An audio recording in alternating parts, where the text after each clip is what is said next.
Hello, and welcome back to another Minecraft Let's Play video with me, Elven Dragon. So last episode, we went and built up a big greenhouse for our carboniferous animals. And today, we're going to be building up a exhibit for some animals from the Permian. So that's going to be somewhere out here in this nice big plains area here. But before we get working on that, because we need to go get some more beacons for the walls, and by we, I mean Puck, let's go get in a nice small little mini exhibit, like what we did for a trilobite species, once we get our banner put in.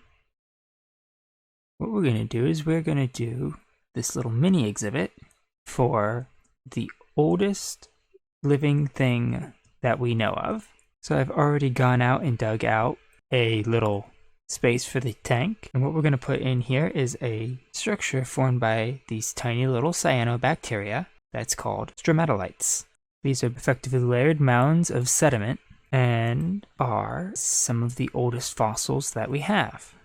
So some of these date back to about 3.5 billion years ago. And basically what these little organisms were responsible for is adding oxygen to the waters. So without these stromatolites and the cyanobacteria that lived inside them and formed them, we would not have any oxygen on the planet. So these animals are still actually around today. There's quite a few of them that are in Western Australia, and they basically look the same as they did 3.5 billion years ago. So how these structures formed is the bacteria were living along the sea floor in the sediment, and they basically formed layers as more new sediment came on, and they grew over top of it. And over many, many years, it just layered up until it formed these nice big structures. Now, an interesting thing about these is back 3.5 billion years ago is the Earth was still fairly volcanic, and it's pretty surprising to see these animals, well, not animals, structures formed by bacteria actually, that far back, considering that the Earth is only 4.5 billion years old. So it took about a billion years for life to form and reach the point where we can actually start seeing any fossils of it, which is kind of interesting. It's much quicker than people originally thought, and I think it's absolutely fascinating that these things are still around today, albeit much more limited than they used to be, but it just shows how resilient they are. They now mostly live in very saline water, so water that's got a lot of salt in it. And I think part of the reason they started having trouble is small amoeba started preying on them. They moved into the different waters to escape them. So now that we have our stromatolites in, suppose we can go get the Permian exhibit marked out. And that way we can let Puck know exactly how many beacons we're going to need. So I think we're going to put our Permian exhibit right around here. Yeah, let's avoid that hole there. Right here is going to be good for our corner block. So I'm going to get the walls here marked out, and then I will be back. Though I really wonder what is taking Puck so long to get those beacons. Oh well, I think I told him that we probably needed about a stack of them. So, I mean, how long could it really take him to get 3 stacks worth of wither skulls? Oh well. I'll be back once his wall's in. And if he hasn't shown up with the beacons by then, I guess we'll have to go look for him. Alright, so we have finished the walls of the exhibit here, minus the beacons on top. And where is that lazy tanuki? He really should have been back by now. I guess we'd better go see what he's up to over at the coal farm. Hopefully he hasn't run into too much trouble. Alright, we are approaching the coal farm here. Really need to do something to make this descent easier, but I'm not seeing Puck down here. It's a little concerning. Hello there, Gas, or Blaze. Let's see if maybe he's somewhere down one of the other paths, or just left the skulls in one of the chests. No. No. No. Yeah, I'm not seeing any. Oh, 2, and I think I left those there. Yeah, we're gonna have to have some words with that tanuki. Alright, I'm gonna AFK here and try and get up a bunch of wither skulls so we can finish our walls, and we will deal with Puck's laziness later. Alright, so we have all of the fences finished, so now we just have one more thing we need, And that would be a gate for us to be able to enter and exit this and bring in the animals. So let's knock out this section here. And what we're going to do is we will have a 3x3 iron blocks. We're going to have chains going up on both corners.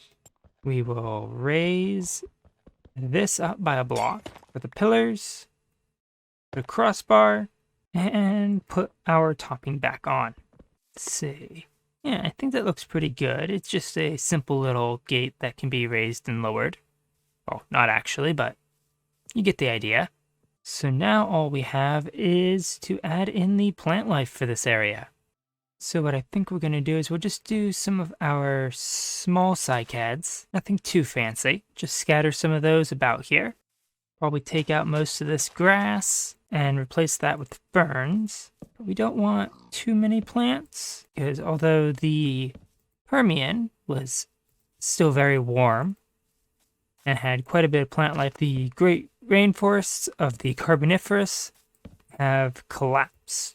So instead of a forest, like we had for the bug house, we have more of a scrubland. At least, that's how I've always seen it pictured. And the interior of Pangaea is kind of thought to be more of a desert, which is why a lot of life live near the coast. There's also a thriving shallow sea ecosystem, but we will be focusing primarily on the terrestrial vertebrates that came about during this time, because we have several groups of animals that evolved right about this time, including the first ancestors of mammals. We also see the first ancestors of the crocodilians, and that family will eventually go on to produce the crocodiles and alligators we know today, as well as split off once again into the dinosaurs and later into the birds. So I'm going to go get these plants in and our animals, and then I will be right back. Perhaps the most famous and most easily recognizable Permian animal that we have in our exhibit is Dimetrodon. Though it's often mistaken for a dinosaur, or is living alongside them, it became extinct well before the dinosaurs first appeared, and despite its reptilian appearance, it is actually more closely related to mammals than it is to modern reptiles. It was likely one of the apex predators of the time, with most species ranging from about 6 feet to 15 feet long, or 1.7 meters to 4.6 meters, with the smallest being only about 60 centimeters long, or 24 inches. Its iconic sail is thought to have been used to stabilize its spine or in courtship displays, much like the colorful feathers on birds today. Our next Permian animal is Brachisaurus, one of the earliest periosaurs, a group of reptiles that is considered to be the most closely related group to modern reptiles. It was one of the largest herbivores of the Permian, weighing in between half a ton to a ton. Its large size and weight meant it was most likely slow and not very aggressive, and they had evolved a covering of armored scutes to protect them from their predators. Its large size probably acted as part of its defense against predators, as well as a method of maintaining a stable body temperature through gigantothermy, where an organism keeps a stable temperature through its sheer size. Our final Permian animal is Prosynosucus, an early cynodont from the late Permian. Cynodonts are a diverse group of animals that include the modern-day mammals, though all non-mammalian branches have gone extinct.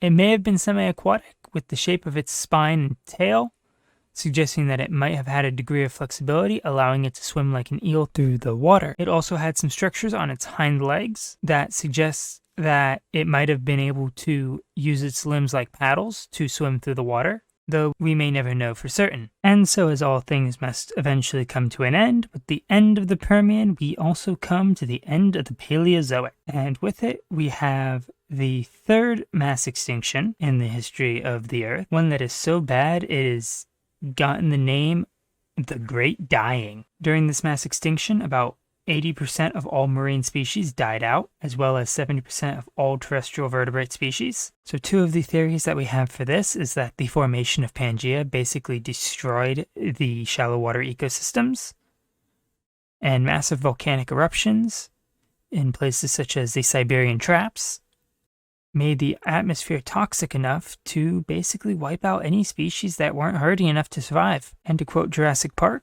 life finds a way. and the destruction of a large percentage of species at the end of the Permian paves the way for a new group of animals to rise and diversify. Perhaps one of the most famous groups of extinct animals ever to live, the dinosaurs. And so with that, that is going to be it for today. If you enjoyed the video, please leave a like and consider subscribing, and I will catch you all in the next one. Goodbye!